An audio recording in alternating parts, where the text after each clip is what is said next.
Pues continuamos aquí en La Boca del Lobo y lo hacemos como cada lunes y además recién llegados de esa Semana Santa, bueno, celebrándola todavía, que hoy estamos al lunes de Pascua y qué mejor día que anunciar a los dos próximos invitados a los cuales les voy a dar la bienvenida en breve.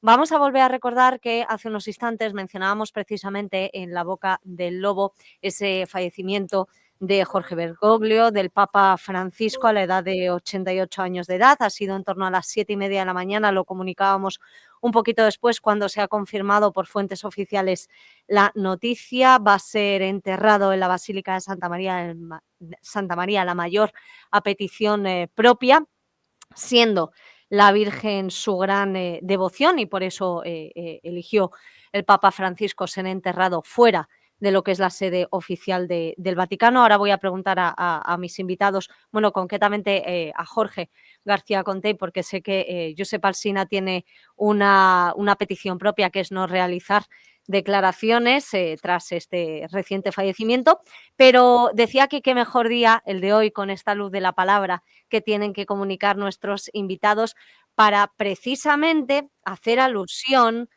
a ese último título que da lugar a la emboscadura del siglo XXI, como es, más que la hegemonía cultural, la batalla por las ideas que hay que seguir dando, que hay que seguir luchando, que así es como se dirige este número 19 de la emboscadura del siglo XXI, revista que se edita desde la editorial Fides y que dirige uno de nuestros invitados, que es Josep Alsina, y donde también colabora, si no me equivoco, Jorge García Conte. Y a los dos les tengo para presentar la segunda edición de las jornadas para emboscados, que va a tener lugar, nada, en 5 días, el 26 de abril en Barcelona. Ya sentimos que no sea en Madrid, pero bueno, allí tiene que ser, en esta bonita ciudad y además donde os pilla muy cerquita a los dos. Josep, Jorge, bienvenidos de nuevo a vuestro programa y nada, dispuestos a comentar esta amplia jornada y estos horarios que tienen un programa bastante potente que ahora vamos a desarrollar. ¿Cómo estáis, lo primero de todo? Pues muy bien, Cristina, y muchas gracias, como siempre, por tu hospitalidad en tus canales. Buenos días, Cristina. Buenos días, Josep, tú también. Y bueno, pues ¿cómo estamos? Pues encantados, supongo los dos encantados de volver a estar en tu programa y muy agradecidos, por supuesto. Como decía al principio, si os parece, bueno, pues por remitirnos a esa actualidad reciente, a ese fallecimiento del Papa Francisco. Jorge, si quieres comentar algunas palabras, porque sin duda va a ser un hecho que a partir de este cónclave que va a tener lugar por el fallecimiento y por el nuevo nombramiento de quién sea el próximo Papa, pues sin duda es un antes y un después que ya se ha marcado en la historia de la Iglesia con este nombramiento como cardenal desde 2001 del Papa Francisco y que ahora pues va a continuar porque ha sido, bueno, pues a ojos yo creo que de todos hacia unas posiciones o hacia otras, polémico mandato el de Papa Francisco, pero bueno, ahí dejo que cada uno mencione como quiera esta noticia de actualidad. Jorge. Pues, Cristina, ¿qué quieres que te diga? Yo no soy tan sabio como Josep y ni siquiera soy tan prudente como él. Entonces, pues, si me preguntas por la noticia del día, pues intentaré ser comedido. Comedido. Vamos a ver, yo diría que Jorge Bergoglio, era un papa, no sé, distinto, diferente. Distinto para empezar por algo que no es imprescindible para un pontífice de la Iglesia Católica, como es su cualificación académica. Pero era distinto de los papas que le habían precedido. Ratzinger era doctor en teología, Wojtyła era doctor en filosofía y él era perito químico. Evidentemente no tengo nada en contra de los peritos químicos, tampoco en contra de los doctores en filosofía, pero es evidente que la simple comparación entre los dos predecesores y pues hace pensar que se trataba de un papa de un perfil humano distinto. Humano y no solamente humano. Yo creo que se manifestaba en él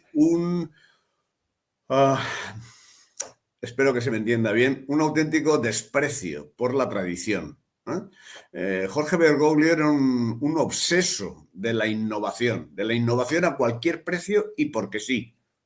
Empezando por elementos puramente formales, externos, como esas manías que manifestó al principio de su pontificado en cuanto al calzado, al anillo papal, a la cruz pectoral.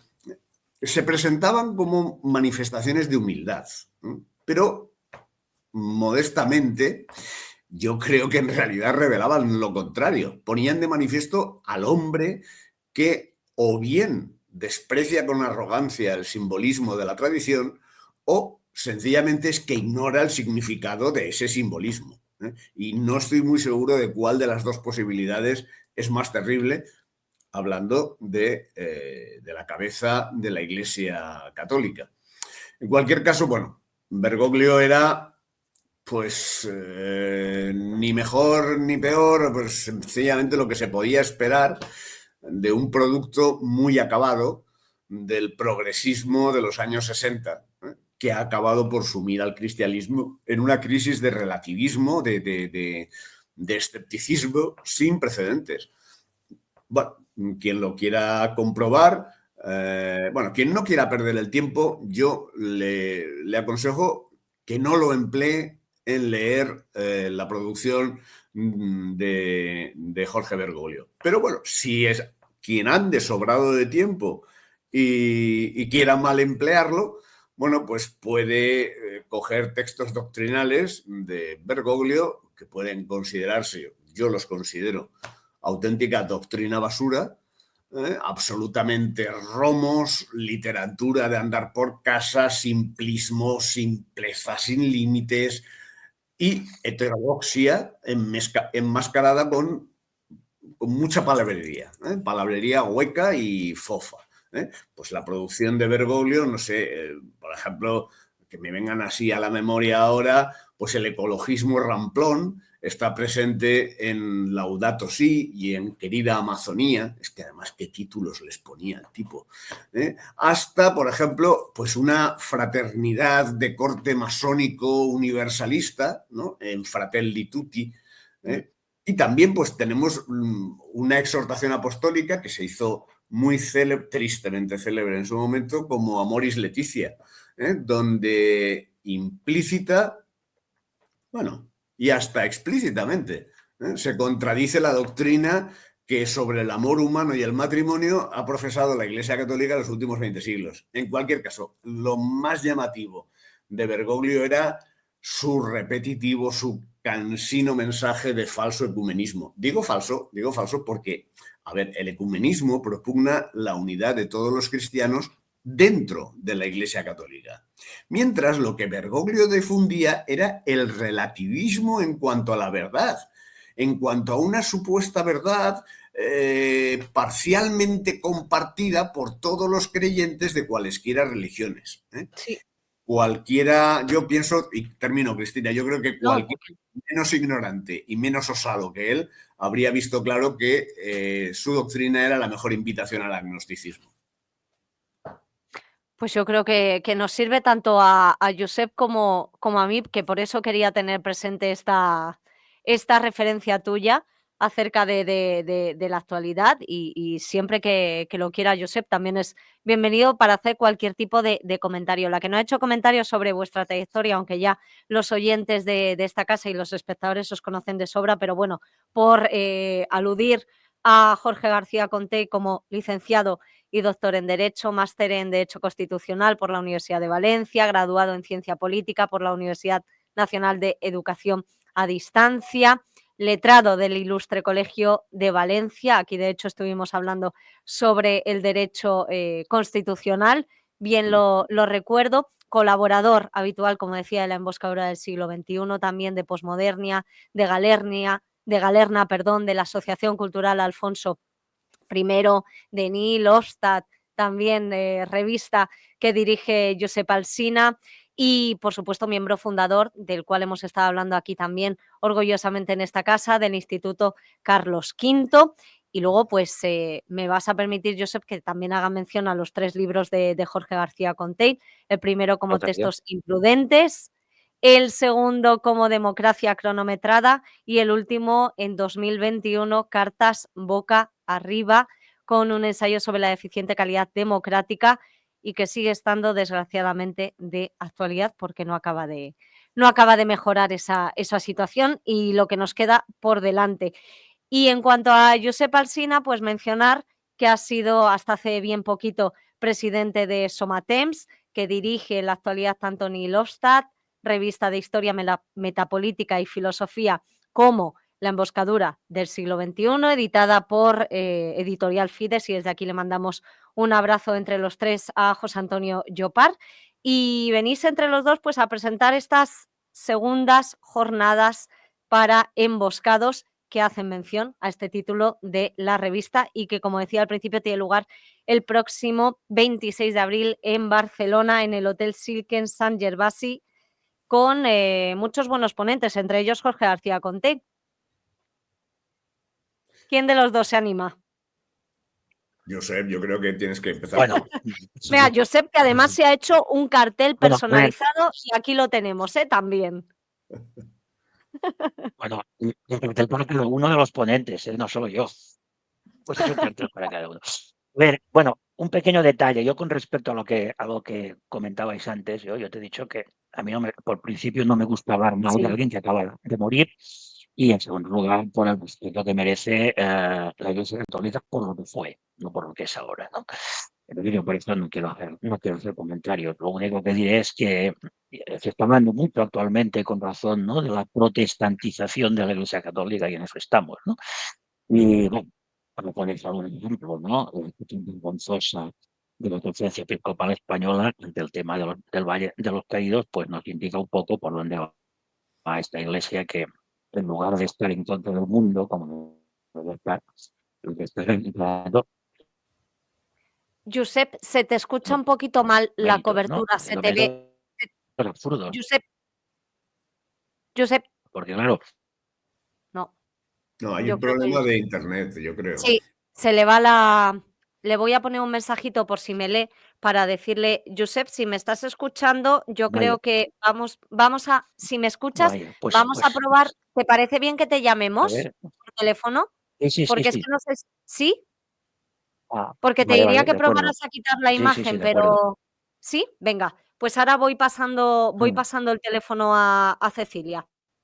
Mientras tanto, Jorge, sí, efectivamente, estaba hablando Josep de la protestantización, que no es fácil la palabra, de la Iglesia. Y ¿cuáles han sido los títulos? Fíjate que estaba yo recordando ahora, de como ha salido recientemente la noticia, como el Papa reformador, el Papa liberador o el Papa, sí, algo así se estaban refiriendo. Bueno, a ver, los medios de comunicación en general, posiblemente tú trabajes en uno de los que son honrosa excepción, pero los medios de comunicación en general no se caracterizan ni por el rigor de su análisis, ni por su objetividad, ni por su independencia de los poderes que controlan este mundo. Entonces, bueno, yo me tomaría con cierto distanciamiento los titulares que van a inundarnos durante toda la jornada de hoy. Y bueno, ya creo que ya he hecho un alarde de imprudencia en mi no, imprudencia no. Pero bueno, en cualquier caso, creo que ya hemos hablado. Te voy a poner en un compromiso, no, porque llevas mucho tiempo que conoces a Josep. Mira, de hecho, Cecilia me está diciendo, nuestro técnico, que ya está Josep al otro lado. O sea que si te parece, le volvemos a dar la palabra, sobre todo por hacer esa mención a esa apertura que lleva a cabo Josep Alsina para estas segundas jornadas para emboscados. Claro que sí. Mejor que hable Josep y tus oyentes ganan. Luego a ti te toca. Bueno, a ver, yo de esta segunda jornada, bueno, de hecho hicimos la primera, no sé si hace dos o 3 años, ¿no? En la que participó Fortaleza Jacinta, Paloma Hernández, y tuvo Sí, bastante éxito. Yo de esta segunda jornada lo que me gustaría recalcar serían dos cosas, ¿no? Primero, su radicalidad, en el buen sentido de la palabra radical, ¿no? De que se va al fondo de las cuestiones, ¿no? Que no se queda en la superficialidad, pero sobre todo su transversalidad. Es decir, los 4 ponentes, 2 a 2, ¿no? Procedemos de tradiciones políticas distintas y además en su momento distantes. Es decir, quizá hace unos años yo podría haber considerado tanto a Armesilla como a Fusaro y Jorge igual, pues personas que a las cuales éramos adversarios, ¿no? Pero que estamos en el siglo XXI y entonces hay que tener en cuenta, creo yo, dos cosas, ¿no? Primero, que los calificativos de izquierda y derecha son los calificativos, a pesar de que se siguen usando de forma crítica, que vienen del siglo XIX. El siglo XIX, cuando se habla de izquierda y derecha, entonces podría tener un cierto sentido. Hoy día no lo tiene, ¿no? En el siglo XX se hablaba de fascismo, de comunismo, de antifascismo, de anticomunismo, y eso también ha pasado ya a la historia. Entonces estamos ahora en otra, como dirían ahora los modernos, en otra pantalla, ¿no? Y esta pantalla es la que enfrenta a los patriotas contra los globalistas.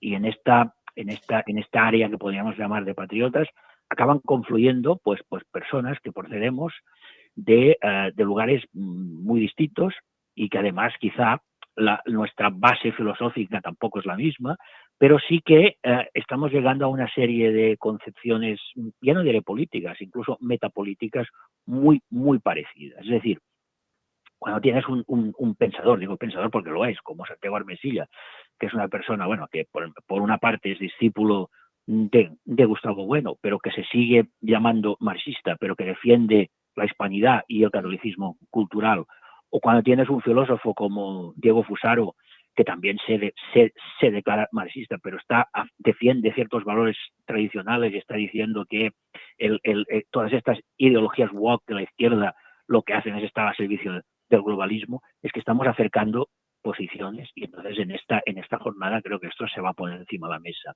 Y además creo que va a ser muy interesante porque, bueno, la idea a través de todas estas, bueno, de toda esta propaganda en las redes que estamos haciendo, pues que realmente pues allí se esté presente gente de ámbitos muy diversos, ¿no? Y que se pueda establecer un diálogo muy, muy, muy positivo.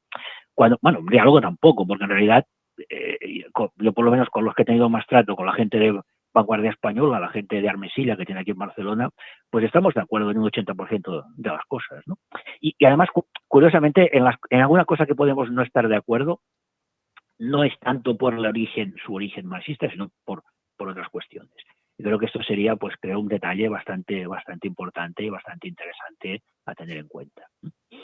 Antes de preguntarle, Josep, a Jorge por el contenido de su ponencia, porque claro, a mí me ponéis a estos 4, me indicáis estos 4 ponentes en el cartel que son una bomba, cada uno en su terreno, no me decís el contenido, con lo cual ya es obligada la asistencia para poder saber de qué van a hablar. Es un truco. Que sí, totalmente. Ahora, aún así, no creas que no te voy a intentar sacar un poquito de cada uno, de su pincelada, que supongo que os habrán dicho o no, pero bueno, Sí, yo me voy a lanzar, vale. No, oye, en los banners individuales sí que sale, o sea, en los banners de cada una de las conferencias sí que sale el título de la ponencia. Pues te va a tocar el tuyo, que se titula Trump y el paradigma realista de las relaciones internacionales. Sí, a ver, me explico. Has empezado por el final, por Trump. Sí. Trump es un personaje que, bueno, está causando mucho revuelo. A ver, nosotros ni participamos en esta admiración bobalicona y sin ningún tipo de que bueno, algunos sectores, vamos a llamarles patrióticos, no están entusiasmados con Trump, sin tener en cuenta que, bueno, que las cosas hay que matizarlas. Obviamente tampoco participamos en esta demonización, o sea, yo ya me río, ¿no? Con La Sexta y otras cadenas. Ahora Putin ya no hablan de Putin ha dejado de ser el malo, ahora el malo es Trump, ¿no? Entonces, a ver, mi intervención, primero, hablar un poco, ¿no? De que hasta el momento el paradigma dominante en las relaciones internacionales ha sido el paradigma liberal, el paradigma de corte progresista, ¿no? que imagina que el género humano va mejorando con la historia y así todo, y todo lo nuevo es bueno, y que hemos llegado a un estado final de la historia que se llama democracia liberal, y como diría Gustavo Bueno, de mercado pletórico, ¿no? Entonces, en este paradigma, las relaciones internacionales están condicionadas por la bondad o maldad de los distintos regímenes. Es decir, solo los regímenes liberal democráticos son buenos. Pero lo curioso del caso es que en políticos, pues, democrático, no es suficiente con que hayan elecciones, partidos políticos y partidos, sino que este régimen tiene que asumir como algo propio, pues todas estas ideologías basura del globalismo. Entonces, claro, esto es lo que lleva a todas estas consideraciones. Putin es un dictador y bueno, hay elecciones de las cuales ha salido, y Orbán es un dictador. Bueno, el caso de China es verdad que es una dictadura del partido. Sí que es cierto, pero en los casos no. Entonces, claro, Trump lo que hace es hacer lo que ha venido a llamarse el paradigma realista, ¿no? Es decir, un paradigma que lo que tiene en cuenta son, por encima de todo, los intereses nacionales. En este caso, los intereses del Estado-Nación de Estados Unidos. Josep, perdona que te interrumpa, simplemente para decirte que si puedes ajustar un pelín más la posición donde estés porque te va y viene la cobertura. No sé si es por un punto concreto o por... Porque hay veces que se te escucha bien. ¿Tú cómo le oyes, Jorge? Yo le oigo entrecortado. Sí, ¿verdad? Un poquito. No entiendo por qué. Josep, si estás hablando a través de Wi-Fi, intenta acercarte al aparatito, a ver si así mejoras la cobertura. A ver si puedo acercar. ¿Ves? Es que ahí, por ejemplo, se voy mueve. a pasar al otro despacho, un momento. Esto es el vivo y el directo, Jorge. Menos mal que me has echado un cable con el aspecto técnico. Pues no soy yo la persona más indicada para hablar de técnica y de tecnología, pero bueno. Bien. Es que digo, no sé si va a durar mucho el traslado de Josep al otro despacho, porque yo te quería preguntar qué significa para ti la emboscadura, que era, vamos a ver, que le tenemos ahí ya haciendo... Pero ahora, ¿qué hago? ¿Os hablo por el teléfono aquí o bien, hablo por aquí bien. Aquí bien. Pues espera, a ver si me podéis pasar otra vez para que os hable desde el ordenador. Ah, bueno, pues tú simplemente vuelve a pinchar. En el enlace que yo te he mandado, vuelve a pinchar. Ah, vale. Pero no me... Vale, pues no sé si me va a colgar y directamente va a pinchar en el enlace. O, Jorge, cuéntame, ¿qué es para ti la emboscadura? ¿Qué significa? ¿La emboscadura, la revista o las jornadas? Sí, la revista. La revista. Bueno, a ver, y probablemente habría que explicar un poco ese nombre tan peculiar que le hemos puesto o que le pusimos hace años a la revista, de dónde sale, ¿no?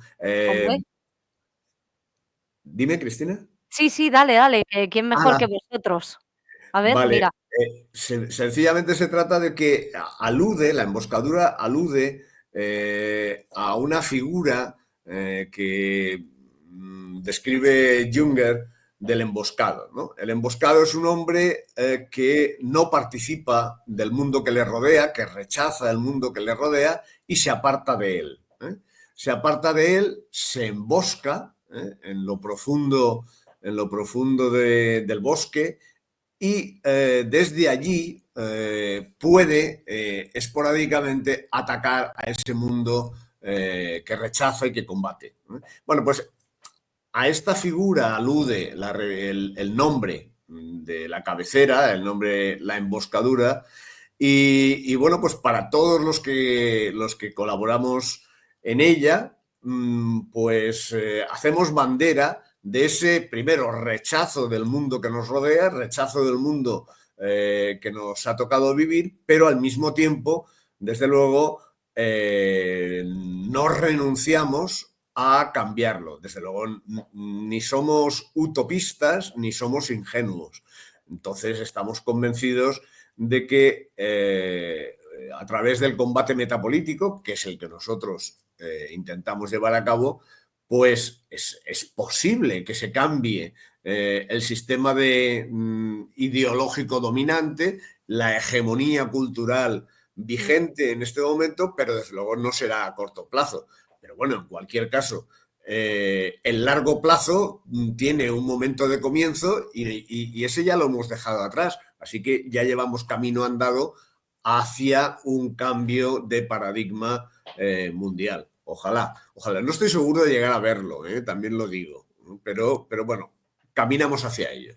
Bueno, por lo menos preparemos, ¿no, Josep, Jorge, el terreno para los que tengan que a lo mejor batallar, vamos a decir, sobre tierra firme, si es que llega el momento, que nosotros también lo estamos haciendo con el ideológico y, bueno, en nuestro caso también de nuestro medio ya habréis visto algunas escenitas que nos tienen preparados algunos representantes políticos. Pero bueno, oye, curiosamente, por esa mención, ahora continúas, Josep, con el título de tu ponencia de Trump y el paradigma realista de las relaciones internacionales. Por esa mención que ha hecho Jorge a la hegemonía cultural y la batalla por las ideas, también hemos mencionado el término de democracia, coincide. Yo no sé si he mencionado que la revista La Emboscadura del siglo XXI lleva desde enero del 2019. Curiosamente estamos con el número 19 y el número 1 decía ya, y llevamos 5 años, decía, las democracias iliberales al asalto de Europa. Y ahí seguimos. Josep. Sí, sí. Bueno, No sé continúo, si te parece, Sí, continúo donde lo había dejado, ¿no? sí, Entonces, sí, claro.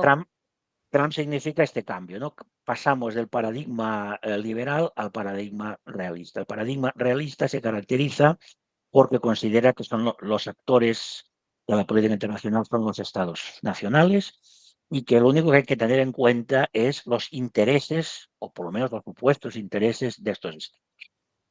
Por ejemplo, hasta ahora, la manera de actuar de Estados Unidos había sido a través de lo que ellos llamaban la multilateralidad. La multilateralidad era ni más ni menos que la hegemonía de Estados Unidos con respecto a su gran aliado barra vasallo, la Unión Europea, ¿no? Y de alguna manera, pues los dirigentes de la Unión Europea se hacían la ilusión, ¿no?, de que participaban, ¿no?, y de que formaban parte de este entramado llamado el occidente colectivo, ¿no? Claro, con Trump esto ha cambiado, porque a Trump le interesa el Estado nacional. Entonces, la Unión Europea no le interesa lo más mínimo, ¿no? Porque él quiere imponer la hegemonía de Estados Unidos no a través de un gobierno mundial, sino a través de los parámetros básicos, ¿no?, de la hegemonía nacional, que es a través de la potencia militar y la potencia económica. Trump considera que su gran adversario es China, pero no porque China sea una dictadura de partido único, sino porque es la potencia económica que realmente le está disputando, ¿no?, este papel a Estados Unidos. En cambio, Rusia no le interesa, porque lo que quiere Rusia, a pesar de las tonterías que dicen de que Rusia quiere conquistar Europa y todas esas cosas, Rusia lo único que quiere es ejercer un papel de potencia regional. Y a Trump esto no le importa. Por eso no tiene el más mínimo interés en continuar con esta guerra absurda de Ucrania que puso en marcha Biden.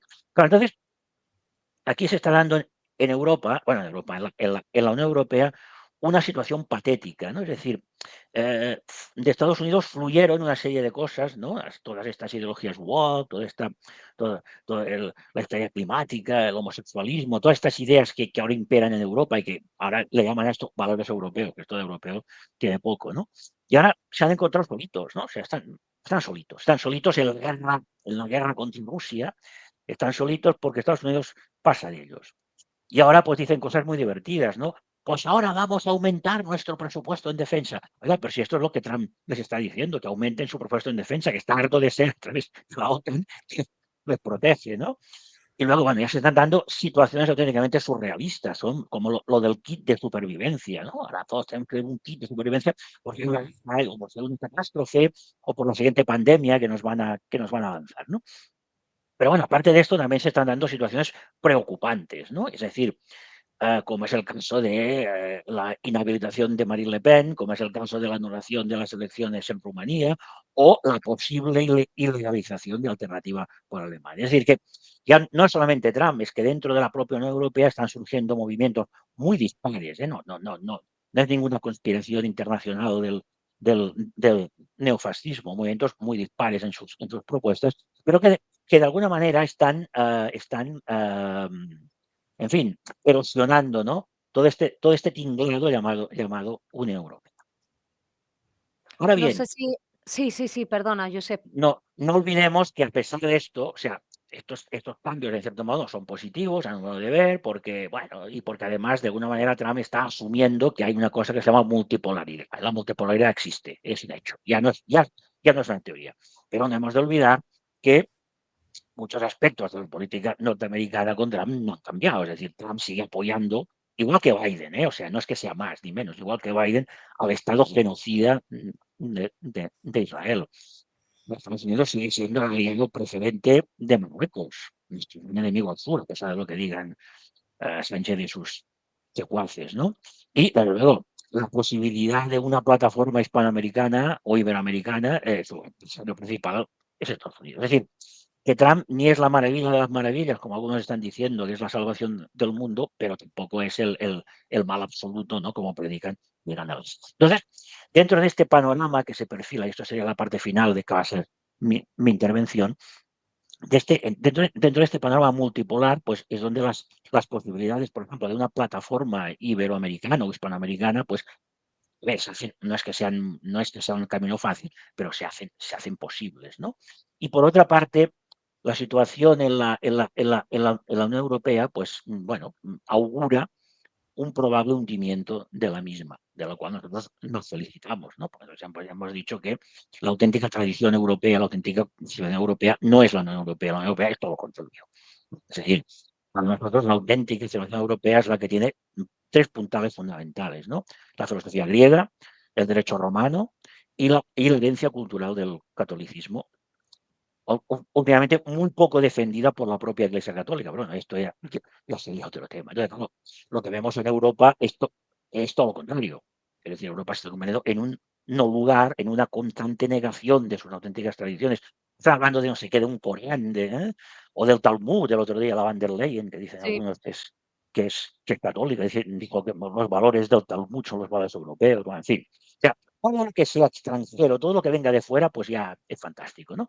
Entonces, claro, la posibilidad de que se hunda de una vez este engendro demoníaco, y lo digo con todo el sentido de la palabra, en la Unión Europea, pues nos parece positivo. Ahora, esto no quiere decir que Trump sea la maravilla de las maravillas ni que sea la salvación del mundo, ¿no? Porque lo que pretende salvar, no sé si se lo conseguirá, es Estados Unidos, ¿no?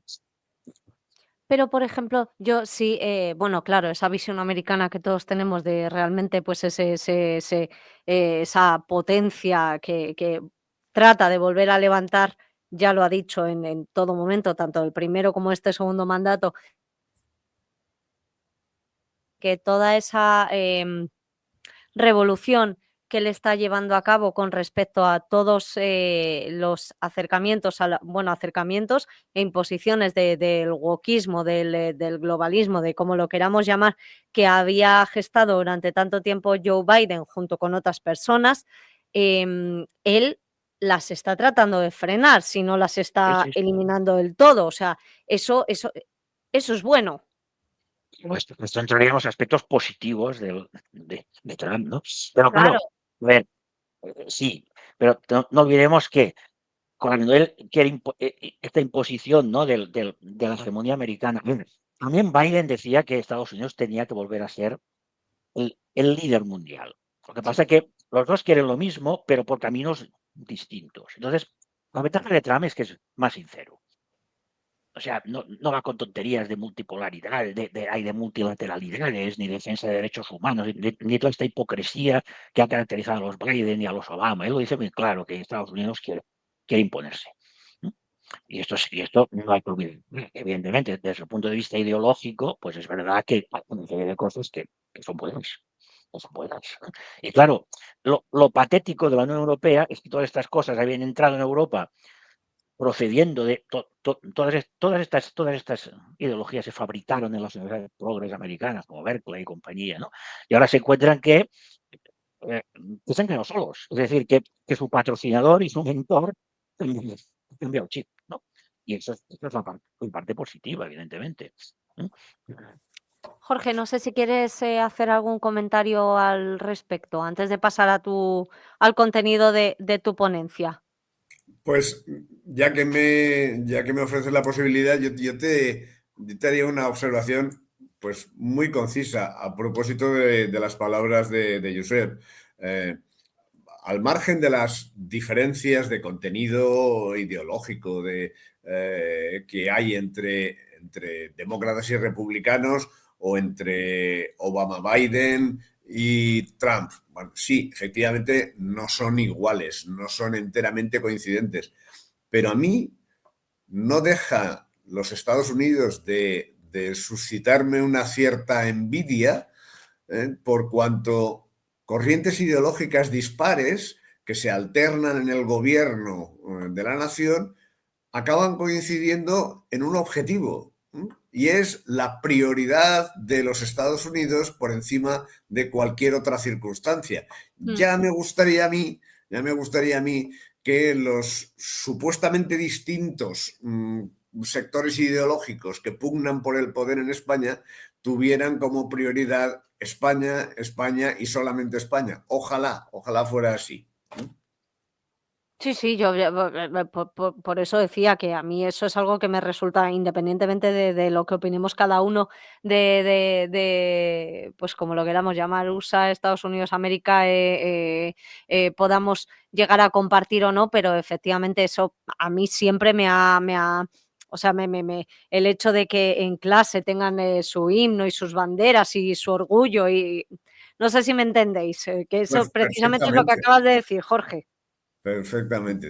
Bueno, Presumir de tu nación, de tu identidad, es eso lo que nos falta desde hace tanto tiempo, no solo a España, sino a muchos países de Europa. Y fijaos, me gustaría hacer mención, puesto que, también Josep por ese último número de La emboscadura del siglo XXI, por esa mención que ha hecho Josep a Jean-Marie Le Pen, y que recientemente hemos tenido que lamentar su fallecimiento, pues, esa mención que hacéis en La emboscadura, en este número, con precisamente el título que tengo aquí, que es Honrar a Jean-Marie Le Pen, en el obituario, y con esa visión que él ya reflejaba hace tiempo, que no sé si, Josep, alguno de los ponentes tocará, o precisamente Jorge, que lo pueda mencionar también, por esa, bueno, por esa suplantación de identidad, por ese avance del islamismo, por esa inseguridad que se está reflejando con el avance de este multiculturalismo, que tanto dicen algunos que va a beneficiar, no sabemos muy bien a quién, a ellos mismos, claro. la Bueno, no pregunta sé, es este para tema, Josep. a ver, este tema de las jornadas concretamente no creo que salga, pero bueno, yo realmente quería señalar como puntos muy concretos unos incidentes que están teniendo lugar en Cataluña, que empezaron en Sal, que ahora se están Sí. continuando en Mataró, en Mataró, en el barrio de Cerdanyola de Mataró. Sobre lo cual la prensa cipaella pues he corrido un momento de silencio absoluto, ¿no? Y bueno, un señor que es Imán, o no sé, en Sal, que además parece ser que practica la poligamia, cosa que claro, esto es un delito, ¿no? Y entonces Yo este señor, Josep, es bueno, que pues se te vuelve a ir un poco la cobertura sí, por la imagen. Yo no sé si vaya, quieres pues, probar a quitar la imagen, o sea, por el teléfono sí que se te escuchaba mejor, pero es que me da sí, rabia que no se pues, te pues mira, escuchen bien estoy las palabras. curioso porque aquí en la señal que me da que además estoy aquí no sé, por eso del altavoz. Pues a Pero a Jorge se ver, le escucha mira, claro y voy a probar cristalino. a ver, voy a probar sin el altavoz. Bueno, dale, ahí. Cuando tú pero yo creo que si el altavoz, yo no sé si te vamos a escuchar. A ver, es que no sé si está haciendo ahora Vale, ¿me oís bien ahora? ¿Me oís mejor? un poquito, ¿no? Yo creo que, Jorge, ¿tú lo escuchas también un poquito mejor? Sí, es posible que sí, es posible que sí.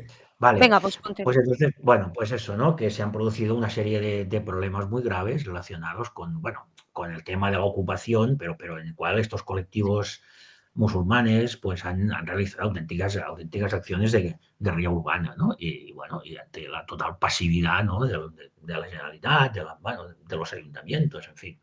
Yo creo que esto es un caso muy grave, pero claro, esto no pasa solo aquí. O sea, bueno, en Francia está pasando hace mucho tiempo, que hay barrios que que la policía ni siquiera entra porque no se atreve, ¿no? Y eso es consecuencia, evidentemente, de estas políticas de la Unión Europea. Es decir, no hay más, ¿no?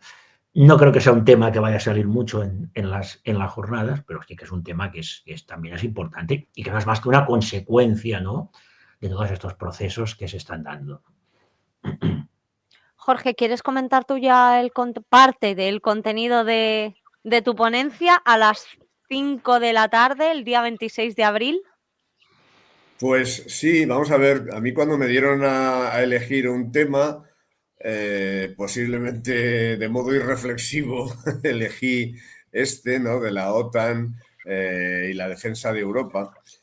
Digo irreflexivo porque, bueno, uno cuando habla en público y ante un público heterogéneo, como va a ser el que asista a las jornadas, según ha dicho previamente Josep, pues uno no deja de tener la sensación de que se está metiendo en una cacharrería, donde todo es delicado, todo se puede romper. Espero no ser el elefante que lo rompa todo.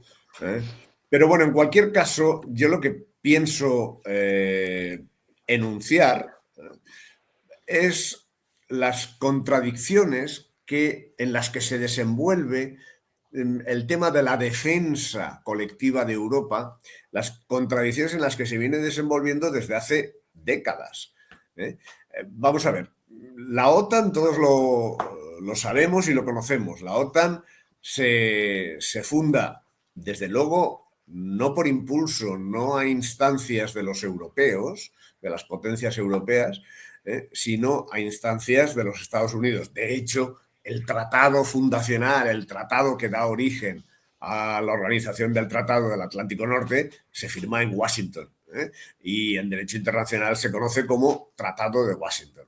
Creo que esto ya es suficientemente elocuente. Bien, el caso es que en aquel momento la OTAN se plantea como una defensa militar frente al expansionismo, se temía que también militar, desde luego ideológico, del bloque socialista, del bloque soviético, de la época. Estamos hablando de los años 40, después de la Segunda Guerra Mundial.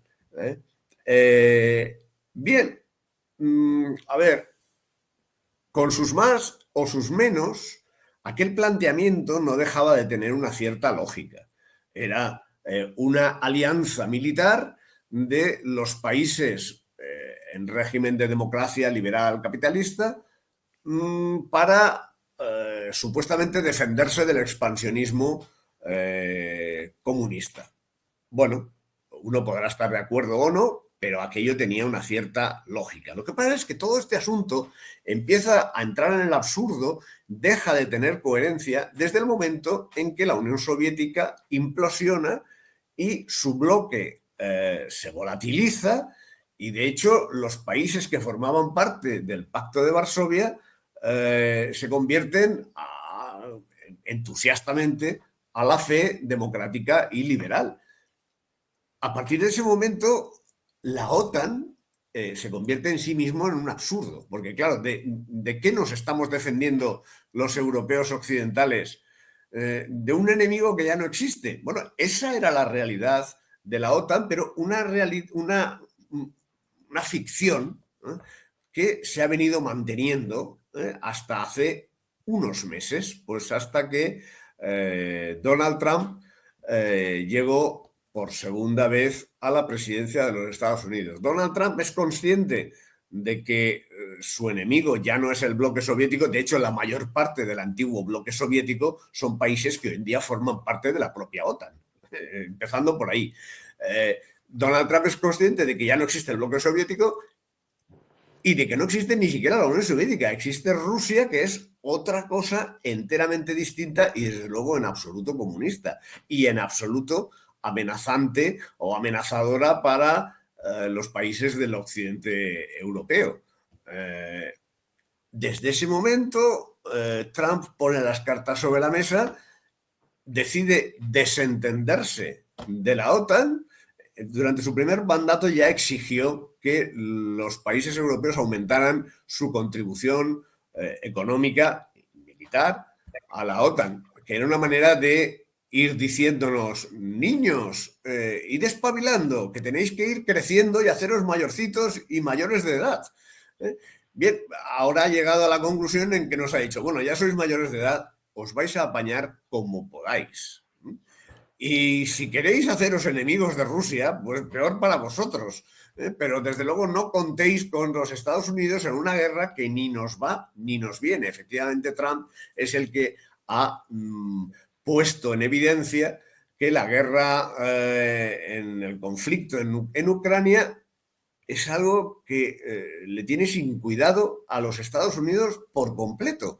Y si Europa, por seguir sumisamente la estrategia de Biden, decidió no solamente enemistarse con Putin, sino llenar Rusia de sanciones económicas que al final de la partida no han servido para nada, no han dañado a Rusia y sin embargo sí a los intereses europeos, bueno, pues ese es un problema enteramente nuestro. Claro, ¿qué hay que hacer a partir de ahora? Pues antes, hace unos minutos, Josep planteaba como una posibilidad, desde luego no sencilla, pero al menos teóricamente posible, la de una entente, una alianza político-económica y militar y estratégica de los países de Iberoamérica y la propia España y el propio Portugal. Bien, esta sería una posibilidad. Otra posibilidad, no menos compleja, no más sencilla, pero también teóricamente posible, otra posibilidad sería una alianza sobre bases distintas por completo de las que sustentan actualmente a la Unión Europea de los países europeos. Y entendiendo por Europa, pues algo ajeno a la política. Vamos a llamar Europa a lo que la geografía nos dice que es Europa, y a lo que la antropología nos dice que es Europa, a lo que la lingüística nos dice que es Europa, es decir, sin rodeos.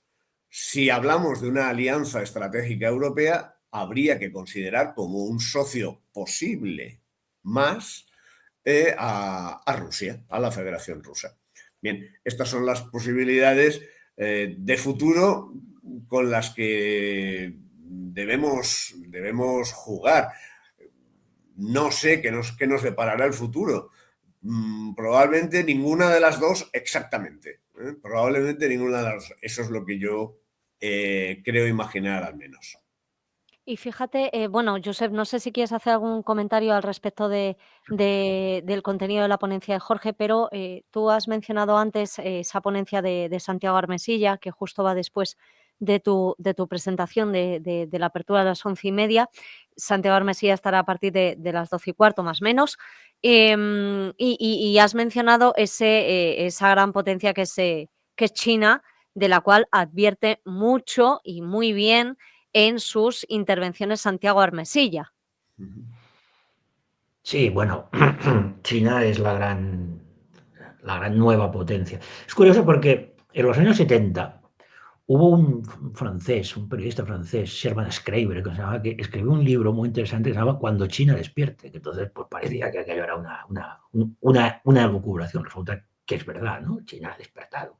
Y China se está contribuyendo un potencial económico tremendo que además, bueno, tiene sus planes. Lo que pasa es que los planes de China son unos planes globalistas, pero de un sentido distinto, ¿no? Porque la globalización china es una globalización puramente económica. China no quiere imponer su modo de vida, China no quiere exportar su manera de ver las cosas, ¿no? Que está, a pesar de que el partido que manda se llama Partido Comunista, el comunista ya tiene el nombre solo, ¿no? Es verdad que allí sí que hay una dictadura de partido único.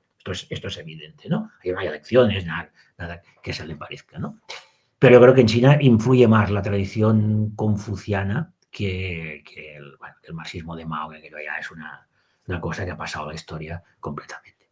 Claro, entonces, en este sentido, Trump se da cuenta, ¿no?, de que el gran adversario económico es China. Entonces, claro, Trump juega con los aranceles en un doble sentido. Los aranceles tienen un sentido económico, pero también en su caso tiene un sentido político. Es decir, Trump impone aranceles a veces como un elemento de negociación. Pero es cierto que... Pero luego, claro, aparte de China y de Estados Unidos, están apareciendo también nuevas potencias. Está la India. La India también es una potencia en ascenso, ¿no? Y es curioso porque aquí pasaríamos a la otra cuestión, ¿no? Es decir, ¿cuál es la gran diferencia entre este paradigma que, bueno, que más o menos se inscribe Trump, el paradigma realista, y lo que llamaríamos el paradigma de la multipolaridad? Bueno, pues que en el paradigma de la multipolaridad los actores ya no son los estados-nación, sino que son las civilizaciones. Pero si nos fijamos, estos grandes estados que de alguna manera se están convirtiendo en las grandes potencias hegemónicas, de hecho son estados-nación, pero que muchos de ellos ya albergan una civilización. Es decir, Rusia, la eurasiática, China, la sínica, la India, y bueno, el propio Estados Unidos, que podemos decir que es el que representa esta civilización, pues, bueno, occidental anglosajona. Es decir, que se están perfilando, ¿no? Que estas grandes civilizaciones convertidas en estados, convertidas, vamos a llamarle imperios, se están convirtiendo en los auténticos actores de la política internacional. La idea del gobierno mundial y del globalismo, pues, está perdiendo fuelle. Está perdiendo fuelle porque choca con la realidad. Es decir, la realidad es que, y esto ya lo decía Gustavo Bueno, ¿no? Todo imperio tiende a ser universal, pero nunca lo llega a ser del todo. ¿Por qué? Porque acaba topando con otros imperios. Esto ha pasado a todos. Bueno, el imperio romano fue más o menos universal porque se extendía por las tierras conocidas, pero luego ya tenemos el propio imperio español, que también tenía, como todo imperio, pretensión universal. No fue universal. ¿Por qué? Porque topó con el imperio turco y topó con el imperio británico. Y aquí está pasando lo mismo, ¿no? Lo que pasa es que esto a los globalistas les cuesta entenderlo, y los globalistas actualmente son los eurócratas de la Unión Europea, porque parece que Estados Unidos ha salido ya de este paradigma, por lo menos de momento, ¿no? Tenemos 3 minutos para que me rematéis, porque así es el tiempo en la red y se nos ha pasado volando. Tenemos que hacer mención a ese 26 de abril, que son las segundas jornadas para emboscados, que es lo que estamos tratando con el contenido de las ponencias vuestras. Hemos mencionado también a Santiago Armesilla y, por supuesto, a Diego Fusaro, que es quien cierra a partir de las 6:15. Comenzáis a las 11:30 con tu ponencia, Josep, termináis a las 6:15 con la ponencia de Diego Fusaro. Venga, hacerme en un par de minutitos recomendación especial para estas segundas jornadas. Josep, ánimo. Bueno, pues yo creo que pueden ser atractivas para todos aquellos que vengan de donde vengan, no se sientan muy a gusto con la situación actual, ni en España, ni en el resto de Europa, ¿no? Y que además, bueno, son una afirmación, ¿no?, de que lo que decía antes, los antiguos moldes, a pesar de que se siguen usando de izquierda a derecha, comunistas, fascistas, carecen de lógica y de sentido, ¿no?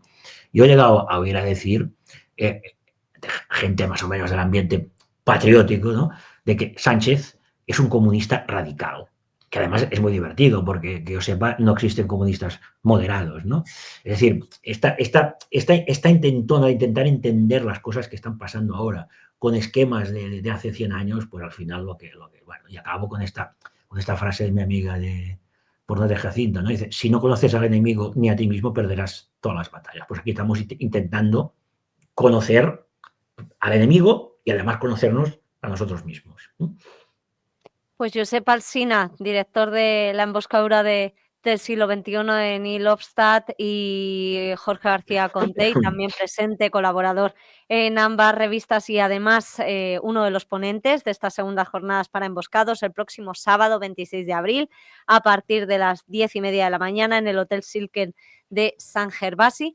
Muchísimas gracias a los dos, como siempre, por darnos este detalle de toda esa batalla cultural que se debe liderar, y muchísimas gracias por vuestras explicaciones, que como siempre son muy bien recibidas en esta casa.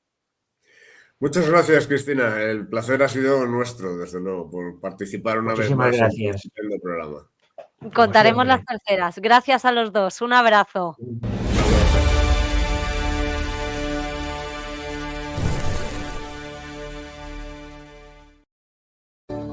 ¿Te levantas por la noche a beber agua?